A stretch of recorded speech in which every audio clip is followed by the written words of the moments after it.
Bana Congo démocratique balandi ya magazine Wabasango bino bokola na biso mokili mobimba na ba province na Kinshasa na ngambo Brazzaville na Poto États-Unis d'Amérique pe Canada na tombe bino bolandi bolambo ya émission oyo boyebi IDPS mikolo oyo eutugoleka na mbutu moko kosakana te na yango lelo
M. Kaboum est arrivé à sa fin. Nous allons les déloger. Nous allons les déloger dans les 48 heures. Et je demande au général de la police de ne pas s'immiscer dans les affaires du parti. Parce que légalement, il n'est pas la police. Il ne peut pas appeler la police parce qu'il n'est pas le plan de l'UDPS. Toi, sur la table, on s'est battu. Toi, sur la table, c'est pas dirigé par 3 personnes. Natango bagage ezobeta mawa bandeko mususu bazoki. Est-ce que eza idée ya malamu to sensibilisation ya malamu? Mutatindi batu ba police na baya. Teza Kaboum. Avant nous abattu ba kufa ce que temps d'attendre batu faut tuba kufa au moment où nous sommes au pouvoir. Mais Sakanda, le Sakanda. Mais pourquoi pas suivre une voie pacifique pour qu'ils... Ils se sont vus hier avec le président de la CDP. Nous sommes là pour que la légalité soit appliquée dans toute sa lettre. On lui a lancé une invitation. Nous ne sommes pas quand même dans un jungle il est informé. Notre parti ne peut pas être dirigé par une personne qui n'est pas un barbare ou voté par le Congrès. En dehors du Congrès, l'intérim exige 3 personnes. Et nous ne permettrons pas à quel moment ou à quelle minute un individu comme celui-là diriger notre parti. Nous allons le mettre hors de tête de nuit. Parce que nous n'avons pas eu peur de Mobutu. Nous n'avons pas eu peur de Kabila Mouzé, ni de Joseph Kabila. Nous avons combattu jusqu'à la minute. Ce n'est pas cet individu-là que nous aurons peur. Nous allons les déloger de l'UDPS parce que c'est un usurpateur qui avait d'abord trompé qu'il était un Katangé pour bénéficier de poste de secrétaire général. Nous en avons marre. Notre jeunesse a été... Aujourd'hui, une photo. Aujourd'hui, une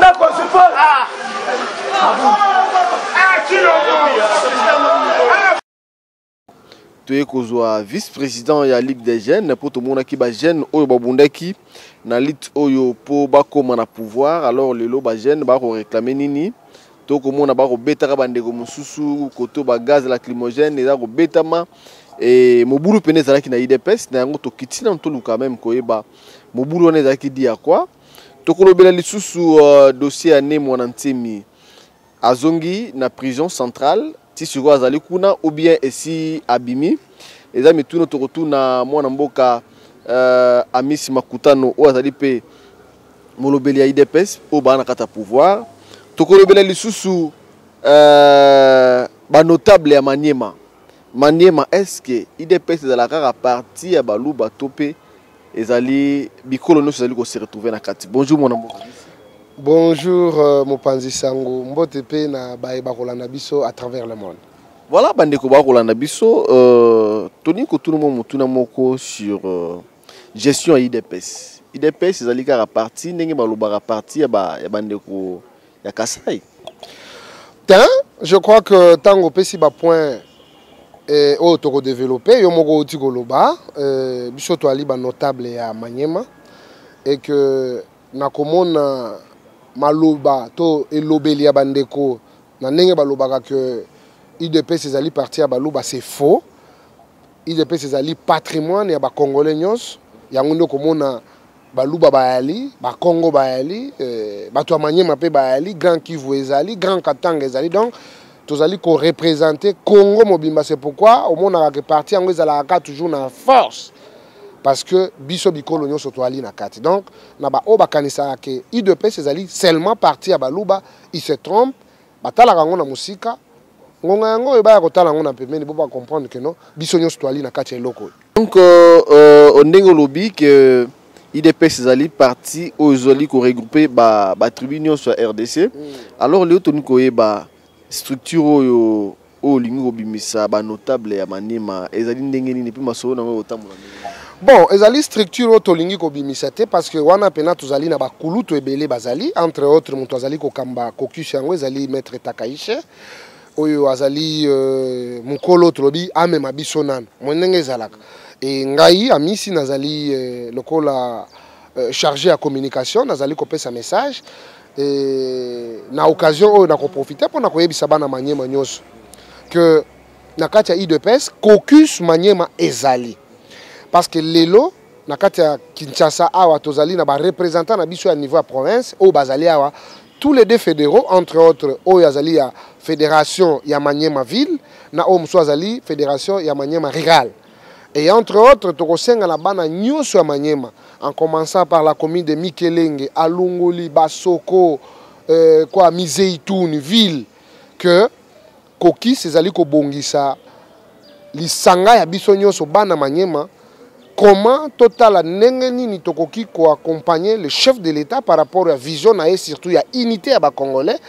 Ezali pe pona ko retrouver mutuna na yo na nengo lobi ke batu mususu bakanisa ke IDPS ezali parti ya baluba or qui se trompe bana Maniema ezali bana oyo bazali ko pesa mingi na kati ya parti yango ezali parti na biso ezali idéologie na biso. C'est pourquoi to ko inviter bango nyonso baya ko luka toye bana to kuta na biso nyonso surtout référence ezali na local 6 na Imika oyo bana nyonso ya Maniema oyo bakolanda biso esengeli baya wana tozali na bakulutu nyonso biso ezali teke tozali kopona batu ya non tout mwana Maniema akozala invité na journée wana et que mutu oyo alingi azwa ba information approfondies par rapport à likamango akoki pe ko contacter ngai na numéro 089 61 81 611 wana eza numéro ya Misi 089 61 81 611. Mais na kopesa numéro ya maître Paul Amsini oyo ezali le numéro 09 98 6019 nazongeli 098 6019 c'est-à-dire 09 98 6000 19 ou bien bao bazana Vodacom bakoki ko benga na 089 093 082 093 096 8 na suka. Donc on ezali ba référence na biso donc Kokis Manyema ya IDPS, tozali kokutana na IMCA na local 6.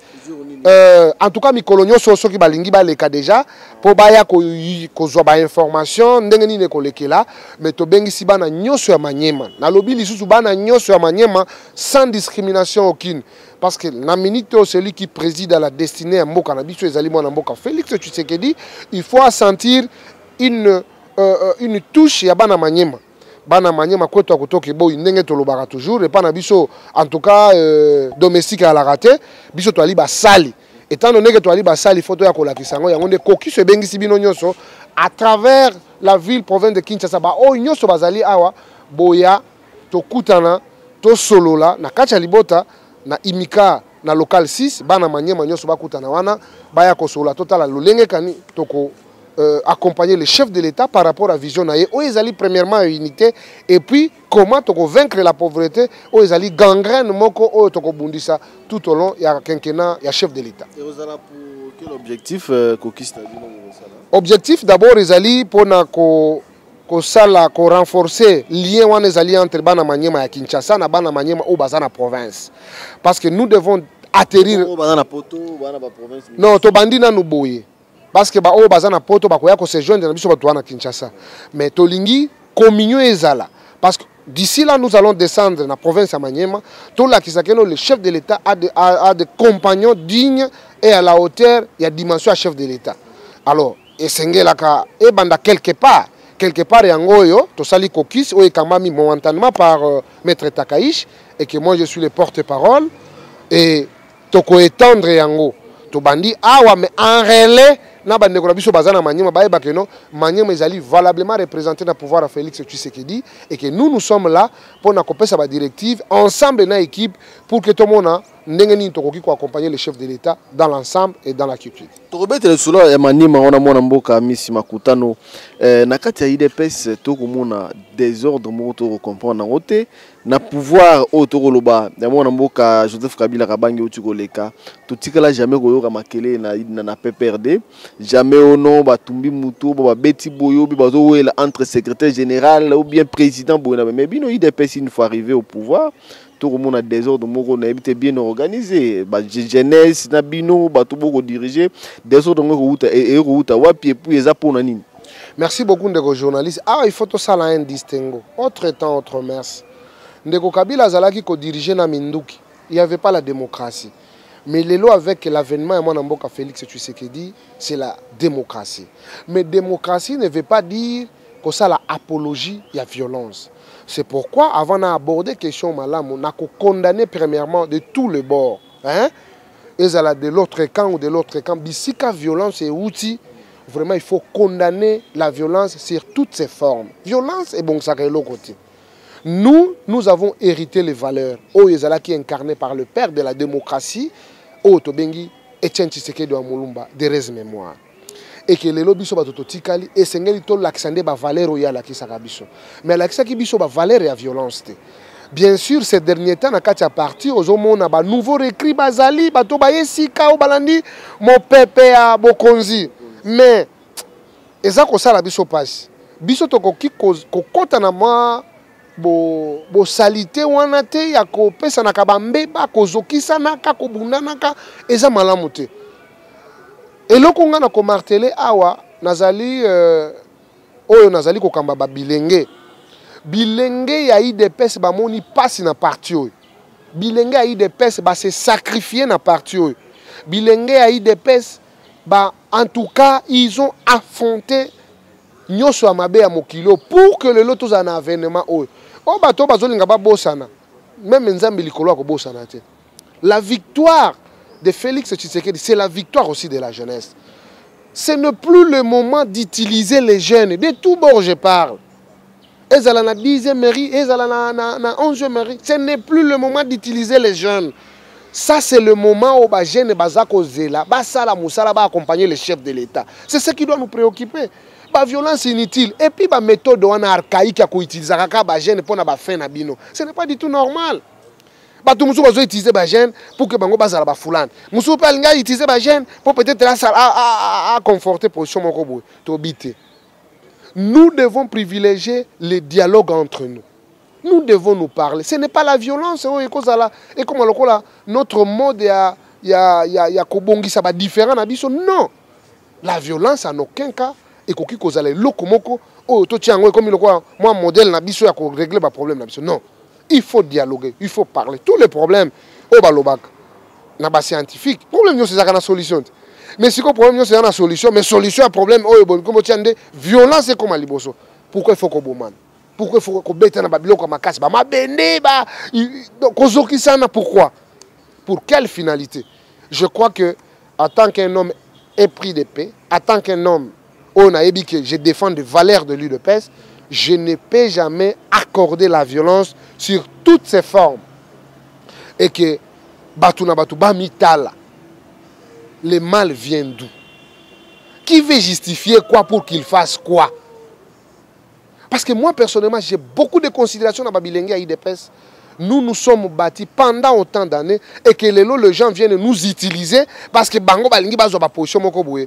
Cher ami, des ordres et que na présidence ya parti na secrétariat parce que balobi il faut kotia ba dirigeant mususu alors baza wana baza ko bloquer bande ko bala ko installer mona mboka Chabani ba kutani na nini na barrière to benga barrière de la mort. Foudre bango ba mabanga ba nini désordre au saranate désordre route à l'icolo. Moi je vais réfléchir. Et que réflexion nga na lingi ezo vraiment entendement il y a les uns et les autres.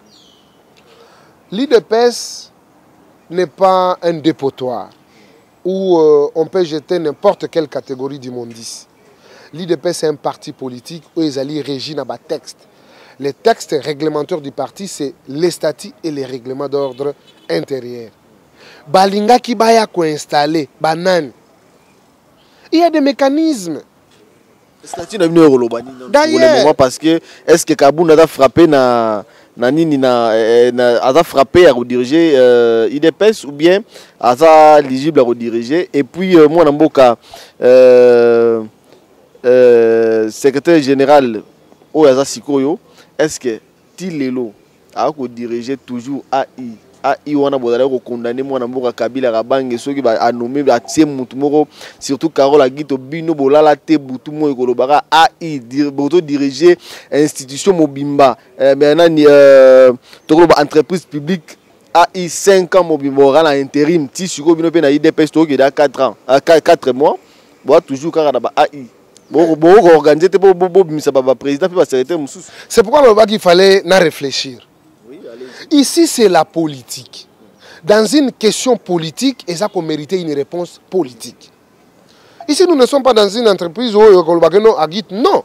Ici, c'est la politique. La politique, quand le droit échappe à quelque chose, la politique sort par la fenêtre. Maintenant, quand on dit le président Aïe, qui a légué le mandat? Parce que pour contredire le mandat, c'est à la personne qui a donné le mandat de contredire que le mandat n'est solo. Or, la personne qui a donné le mandat, c'est le chef de l'État qui s'est senti dans l'incapacité à diriger les deux institutions, c'est-à-dire IDPS, non, institution présidence de la République, après ce mandat, c'est-à-dire à reconnaître, à léguer pouvoir, et pas à Moutalobi, bon, Simba Nanou. Mais à tout moment où je veux. Maintenant, qu'est-ce qu'on a deuxième brèche? Deuxième brèche, c'est ce qu'on fait pour dire. C'est-à-dire, on ne combat pas Jean-Marc. Parce que Jean-Marc en a la possibilité de défendre ce qu'on lui a remis. Tu sais qu'il y a pas ça qui est lourd. Non. Faisons les distinguos. Le chef de l'État est chef de l'État, mais il a légué un mandat à quelqu'un. Tant que le président de la République a 5 mandats na été, Moutouano a dit que mandat a un devoir de protéger le mandat pour dire ce qui va botolinga yango Moutou pe senga na kolobanini. Mais nous disons non, ça doit se passer lentement et sereinement. Ce n'est pas important que tout ça l'envoie avec la violence. Parce que ce n'est plus un secret pour personne. Que c'est le chef de l'État qui a légué le mandat. Même si le mandat n'est pas reconnu dans les textes de l'UDPS, Mais ce sont des questions purement politiques. Alors, ce qui toque na banzela wana, je vais dire ceci. Celui qui peut donner la solution à tout cet imbroglio, la première des choses, nous devons respecter les chefs de l'État. Parce qu'éternir son image veut dire on ne l'aime pas. Si on aimait les chefs de l'État, il reçoit tout le monde. Il reçoit tout le monde. Les petits que le vieux, il reçoit tout le monde. Il reçoit aussi la jeunesse. Il était avec eux avant que le bruit se fasse ici. Mais il était avec eux. Le président de la République n'a pas de barrière. Il reçoit tout le monde. Et je crois que moi, je suis en train de veiller par rapport à la personnalité du chef de l'État. Si on l'aimait, on ne pouvait pas montrer ces spectacles désolants. Ils n'ont pas d'informations, mais ils se servent des informations. Nous, de l'IDPS, nous dévoilons le secret de la maison. Maintenant, si nous allons dans ce que les amis appellent l'article 26, nous devons lire les Français. C'est les Français. L'article 26, c'est le... Mais on dit quoi? En cas d'empêchement définitif. Mais le président n'est pas empêché définitivement. C'est dans le temps et dans l'espace. Pendant 5 ans. C'est bien déterminé. L'empêchement définitif, c'est le décès. Et puis, là où la procédure biaise, la composition du CDP est composée de 7 organes. Je peux vous les citer. Nous avons l'exécutif du parti. Nous avons la Ligue des jeunes au Bissotoale. Nous avons la Ligue des femmes au Maman Bazale. Nous avons un mandataire public. Nous avons un député. Nous avons un ministre. Et nous avons un ministre. Nous avons envoyés fédéraux. Et puis nous avons les 56 membres nommés par les présidents du parti. Mais comment un organe parmi les 7 peut prendre une décision qui concerne... Vous savez que la Convention démocratique est en Abatouboune. C'est plus de 600 et quelques. C'est le Parlement du parti. Est-ce que les gens prennent soin, n'est-ce pas, pour comprendre que nous devons traiter ces problèmes avec beaucoup de rationalité, beaucoup d'intelligence, parce que ça nous engage. Et ça, ce n'est pas important que les gens savent ce qui se passe au sein de l'UDPS, parce qu'ici nous faisons la politique. La politique, et que politique ignore ce qui est un problème, il y a toujours une solution politique où ils ont toujours mise en place. Pour l'UDPS, tout le monde a un spectacle parce que donc tu comprends que l'UDPS même que banque sana ba journaliste pour nos côtes awa o comprendre que no bakani la ba na pe beta yo sans problème. Non non, c'est ba modèle on a ba violence, il faut tout condamner en violence c'est ça malamoté. Mais il ne faut pas te faire aussi violenter. Parce que violence aux autres la violence par l'acte peut-être à Zoki mais mutumso a joué na ba légitime défense qui a commencé pour que l'Okwane comme. C'est pourquoi moi je martèle pour dire la violence n'est pas encouragée. Nous devons privilégier les dialogues. Et au sein du parti, nous devons parler. Il y a beaucoup d'hypocrites dans le parti. Hein? Mais je suis en train d'exhorter les uns les autres. Et surtout, dans le moment où il y a comprendre qu'est-ce qui se passe. Parce que gérer les humeurs des gens est difficile. Il faut quitter, solo là. Hein? Qu'est-ce qui se passe? Je sais que c'est avec aussi le problème de la gestion des ambitions. Donc il faut non, ça ne peut pas être comme ça. Il faut que la méritocratie est à la place. Qu'on donne les enfants Moussala. On doit donner les jeunes le travail. Point barre. On ne peut pas faire traîner les jeunes comme ça. Non, non, non. Mais mingi chômage, je pense que non, 4 mois, 5 mois, mais tambola, donc c'est pas bien. On doit donner le travail. Il faut pas payer ça, on doit leur donner du travail. Amis, tu as ma manière, ma méthode donnant nos dossiers à mon amboka né mon ansemi. Azawapi na prison. topé libanda. Non, non, la justice avait fait son travail. Moi, je sais bakangaki azonga na boloko, mais par la grâce toujours, au moni, la justice c'est comment fonctionner normalement. Et Sengela il passe c'est un fugitif. Akimaki boloko. Et Sengela qui azonga kuna na boloko. Après que zonga na boloko, le procureur a compris que non, il fallait avoir quand même liberté provisoire.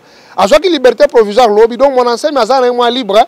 Donc à qui convoqué là-bas. Formalité à pouvoir. Non non. Voilà qui m'a zonga na nous ba monier toké na prison mais le même jour, le même heure aussi. Oh babimisi. Non non, mon ancien malalagi na boloko. Non, alalagi. Alalagi na boloko. Lobby na lobby kuna ndé mon côté. 0h bazum du 0h na tongo 6h ba wanda makamuna 15h libanda. Mais 0h combien? Ezaki ba 23h moi ça dit alalagi kuna. Lobby na ngonde ba fongole. Donc ezaki na ngonga ba formalité judiciaire. En tout cas coup de chapeau au chef de l'État parce que tu mérites mieux. L'État de droit te défend. Yango akimaki boloko ba zongsi na boloko après aji quand même moi grâce de mais soy total il peut bien. Mon ancien a un problème maintenant. Mon ancien masali trouble wana ba selemba ba to kufa na masasi na ya nini ya bandika wana. Donc olobi bena moi ndé mon ancien masala lo. C'est na bien sala ki nini, je voulais un peu comprendre ce qu'il avait fait. Oh non, azaki na problème. Ah yayo ah donc bon on a dit que mon ancien c'est un Congolais. Oh azaki na masana comme on est Kabila. Il y avait des jeux qui s'est passé là-bas.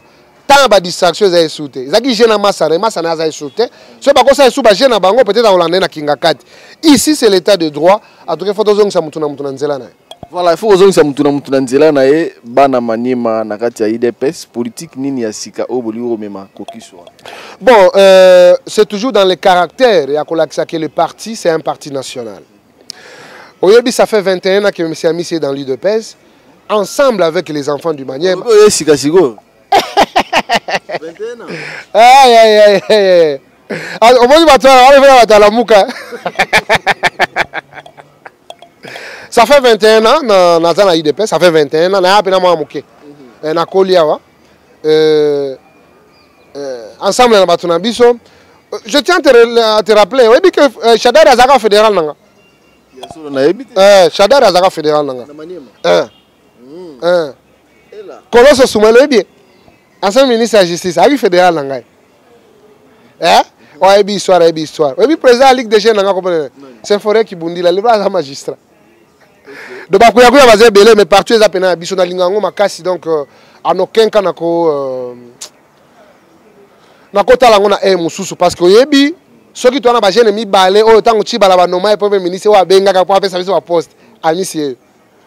Donc j'ai été toujours fidèle à ma idéologie, mais c'est pourquoi je suis toujours bilingue. Bon, ça va gêner misala, s'il vous plaît. Voilà, bah gêne misala, bah roluka misala. Ndekwa misi te comprendre tes lobby message mo les gars ba bande passante message mo les gars ba internet to yito soda lo kuta to pe ya solo oyo ya chargé à sécurité chef de l'État à interdire bah vol donc mutava a kitsa avion na ye va me mata faut avoir autorisation. Et ça, beaucoup frappé nani. Bon, c'est la vol il y a Moïse Katumba le baro ya nango bene ya nani. Merci beaucoup avec cette décision très géniale. Tokoyebi sabande konabiso, éviter la confusion dans ces pays. Il y a eu le changement, il y a eu l'alternance. Et que le président de la République aujourd'hui c'est Félix Tshisekedi. Autre temps, autre mœurs. Les mêmes méthodes ne seront jamais répercutées dans Bokonja Félix Tshisekedi. Tout doit être réglementé. Vous comprenez? Les gens prennent les avions en désordre, on ne comprend pas. Qui entre, qui sort. Mais attends, on attend la toilette. On doit comprendre. L'entrée, c'est... On dit aéroport, les alliés frontières, mon très capitale. Pourquoi c'est la biso banguna? Parce que nous, on n'en a pas besoin. Nous, on n'a pas touché les Karachnikov. C'est l'état de droit, un état d'esprit. Il faut animer les Congolais. Il y a Kolinga Mboka na bango, puis il y a Kolinga Congolais. C'est ça le vœu du chef de l'État. Il y a des va-et-vient inutiles. Même quand papa va dans le salon, allez, mais non, il y a Batouka, c'est comme si laisser aller, le pays n'est plus réglementé. Et on doit réglementer toutes les choses possibles. Et je suis en train de louer cette décision de la part du chef de l'État parce que c'est lui qui donne l'impulsion que toute autorisation à vol et nabiso, ça doit passer par la présidence. Parce qu'on doit comprendre. Et puis nous, on n'a pas besoin de Katoum et tout ça, c'est une distraction. On a donné Katoum le passeport, non? Nous, on n'a pas le problème. Non, nous, on n'a pas le problème avec les individus.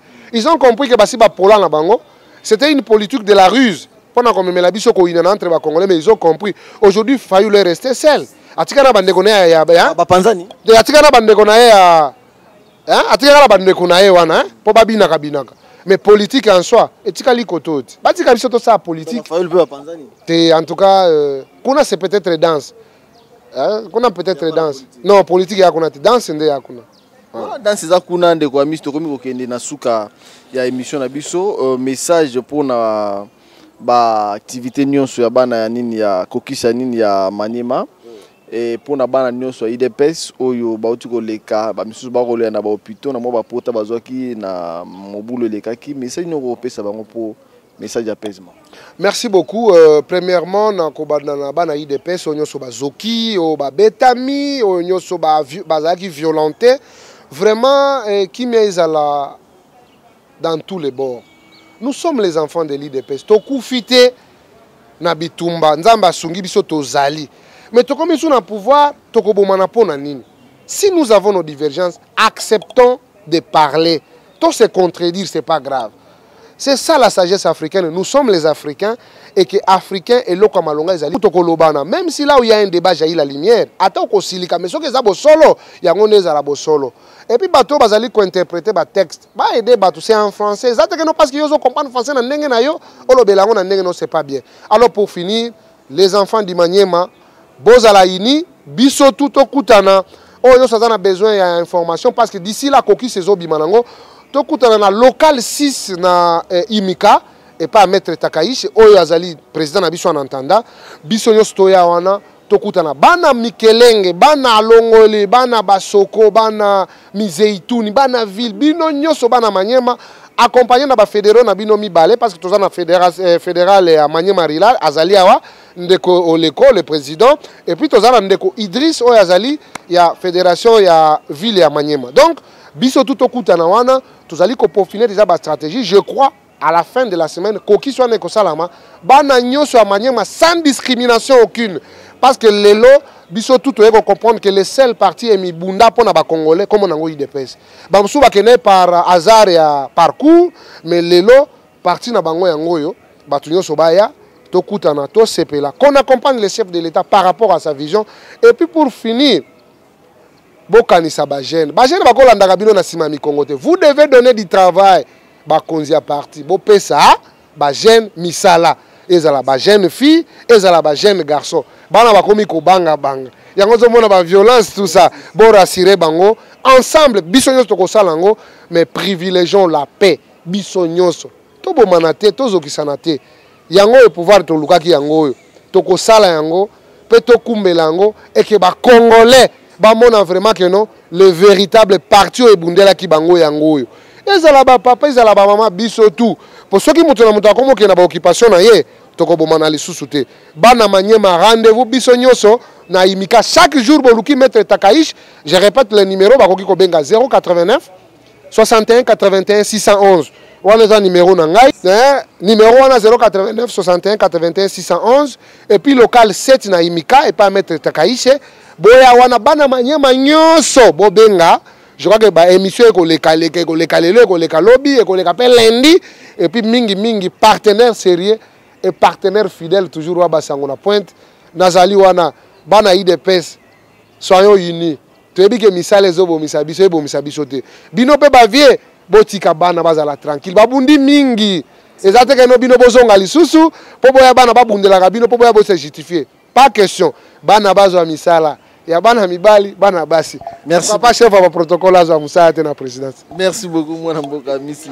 Merci bana RDC boyoki mongongo ya vice-président de la Ligue des jeunes à IDPS apesi message moko ya apaisement na kati ya bana IDPS nyonso bolingo to sangana po ete parti na bango kene liboso. Merci na bino so bolanda ki biso na bokebi botika la malamu na mabota la bino. Au revoir.